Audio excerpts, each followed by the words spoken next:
Here is how you can add Klarna to your Shopify store. The first step is to log into your Shopify admin dashboard. From the home screen, click on the settings icon located at the bottom left corner of the page. Once the settings menu opens, select the payments option. This is where you manage all the payment methods your store accepts. If you are setting up payments for the first time, you will need to scroll down to the section that says Additional Payment Methods. Click the button that says Add Payment Method. A long list of available providers will appear. Use the search bar to type in the word Klarna. When the Klarna option appears in the results, simply click on it to begin the activation process.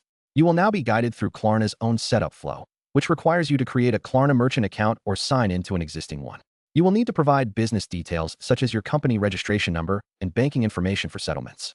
Follow the prompts carefully to complete the verification process, as Klarna needs to confirm your business identity and financial details before the service can go live.